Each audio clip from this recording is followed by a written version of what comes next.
Assalamualaikum warahmatullahi wabarakatuh. Saya Zamar Samandia dari jurusan Matematika kelompok 77 Canon. Pada video ini saya akan menjelaskan tentang penyalahgunaan platform digital untuk melakukan kejahatan seksual. Pertama, kita harus mengerti apa itu kejahatan seksual atau pelecehan seksual. Pelecehan seksual adalah segala macam bentuk perilaku yang berkonotasi seksual yang dilakukan secara sepihak dan tidak dikehendaki oleh korbannya. Bentuknya dapat berupa ucapan, tulisan, simbol, isyarat, dan tindakan yang berkonotasi seksual.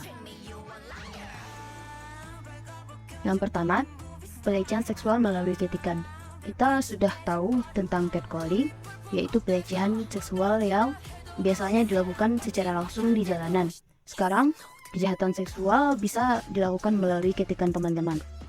Contohnya yaitu berkomentar tidak senonoh pada postingan korban, mengirim pesan eksplisit, bahkan gambar alat vital para pelaku ke DM korban. Yang kedua yaitu pencurian data pribadi untuk jualan barang bekas. Barang bekas yang dimaksud di sini bukan seperti karton, koran, tetapi barang bekas yang masih memiliki bau tubuh si pemakai seperti pakaian dalam bekas, koseki bekas, stocking bekas, rokok bekas, air liur, bahkan air kencing. Masalahnya bukan hanya itu saja, transaksi ini bukanlah tindakan melanggar hukum karena pakaian dalam, stocking, kaos kaki bukanlah barang-barang ilegal. Dan yang menjadi pokok masalah di sini adalah ada penjual yang memakai identitas orang lain untuk mempromosikan barang-barang bekas tadi. Bagi teman-teman yang mengikuti Lokizim karya Park Tae-jun di webtoon pasti pernah membaca kasus ini di chapter 218 berjudul Stalking Siswi SMA. Tokoh bernama Hyeong-mi menyamar menjadi teman-teman perempuannya dan menjual barang bekas yang dia pakai sendiri.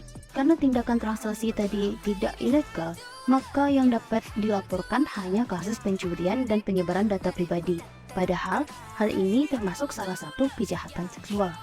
Contoh nyata kasus ini terjadi pada 2011 di Korea, di mana seorang remaja laki-laki berusia 17 tahun yang menyamar menjadi perempuan di FJB berhasil menipu 57 orang laki-laki dewasa dengan menjual barang bekas tadi dengan harga per item 30.000 sampai 200.000 yang jika dirupiahkan sekarang menjadi sekitar 340.000 sampai 2.300.000 rupiah. Di Indonesia sendiri kasus seperti ini belum saya temukan dan mudah-mudahan tidak akan terjadi, tetapi di Indonesia beberapa bulan lalu penjualan barang-barang bekas ini sudah muncul di e-commerce terkenal. Yang ketiga adalah NCII atau Non-Consensual Intimate Imagery. NCII adalah ancaman hingga tindakan untuk menyebarkan gambar, video, atau pesan intim tanpa persetujuan atau non-konsensual orang yang berada di dalam konten tersebut. Internet kita pernah mendengar yang namanya revenge porn, tetapi istilah tersebut kurang tepat digunakan ya teman-teman, karena kata revenge atau balas dendam seakan-akan memberi persepsi bahwa korban melakukan suatu kesalahan sehingga pelaku berhak menyebarkan konten-konten tersebut. Dan kata porn pada istilah tadi memberi kesan bahwa konten tersebut sebagai konsumsi publik. Padahal di banyak kasus, pembuatan konten tersebut dibuat tanpa persetujuan kedua belah pihak. Yang keempat adalah deepfake AI. AI atau Artificial Intelligence yang berkembang sangat pesat akhir-akhir ini tentu sangat memudahkan pekerjaan kita. Namun AI ini juga ada sisi negatifnya teman-teman. Dengan deepfake AI, pelaku pelecehan seksual dengan mudahnya menempel wajah seseorang ke foto atau video konten eksplisit sehingga menyebabkan fitnah. Pada utas ini dijelaskan ada grup di Telegram yang anggotanya bisa merequest perempuan yang mau diedit menjadi konten intim. Well, world we live in. Yang pertama yaitu anonimitas. Anonimitas atau tanpa nama menimbulkan seseorang merasa tidak bertanggung jawab apa yang telah mereka lakukan di dunia maya. Dalam konteks ini yaitu kejahatan seksual tanpa memikirkan akibatnya. Yang kedua yaitu kemudahan akses dan ketersediaan. Ketersediaan platform digital yang luas ditambah dengan akses mudah di internet mempermudah individu untuk menyebarluaskan konten eksplisit, berkomunikasi, serta memanipulasi korban dan mendistribusikan materi ilegal. Yang ketiga yaitu normalisasi kejahatan seksual.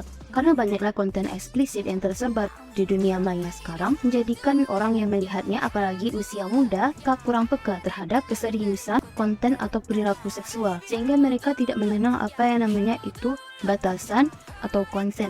Yang keempat adalah kurangnya pendidikan dan kesadaran. Pemahaman yang terbatas tentang konsekuensi dan implikasi hukum dari kejahatan seksual online, serta ketidaktahuan tentang persetujuan dan batasan dapat berkontribusi dan terlibat dalam perilaku kejahatan seksual. Yang pertama, jaga informasi pribadi. Berhati-hatilah dalam membagikan detail informasi pribadi yang sensitif seperti nama lengkap, alamat, nomor telepon, dan informasi pengenal lainnya di platform digital publik. Yang kedua, hindari wifi publik yang tidak terpercaya. Jaringan wifi publik kurang aman dan rentan terhadap peretasan. Hindari menggunakannya untuk aktivitas yang melibatkan berbagi informasi pribadi atau sensitif. Yang ketiga, tetap terinformasi dengan tips, tren, dan potensi ancaman keamanan online yang terbaru dengan mengikuti sumber dan organisasi terkemuka yang berfokus pada keamanan digital. Yang keempat, jika sudah terlanjur terkena kejahatan seksual, teman-teman harus cepat-cepat menyimpan bukti, mau itu link, konten yang disebarluaskan, ataupun chat yang mengancamnya teman-teman, dan segera laporkan hal ini ke polisi atau lembaga terpercaya lainnya seperti organisasi perlindungan perempuan. Tips yang kelima, sebenarnya masalah AI ini cukup rumit juga ya teman-teman. Pada masa sekarang, untuk membuat tugas kuliah harus menampakkan wajah, cari kerja di LinkedIn menampakkan wajah, dan berikut ada website yang sangat berjurnal. Jika ada korban dari NCII atau deepfake AI, bisa menggunakan website stopncii.org, masukkan foto atau video eksplisit yang disebar, maka foto atau video tersebut akan dihapus di internet dan identitas teman-teman akan tetap aman. Dan yang terakhir, bagi yang muslim, mari kita minta perlindungan kepada Allah Subhanahu wa Ta'ala supaya kita selalu dihindarkan dari kejahatan seksual secara online maupun secara langsung. Sekian video penjelasan dari saya. Assalamualaikum warahmatullahi wabarakatuh.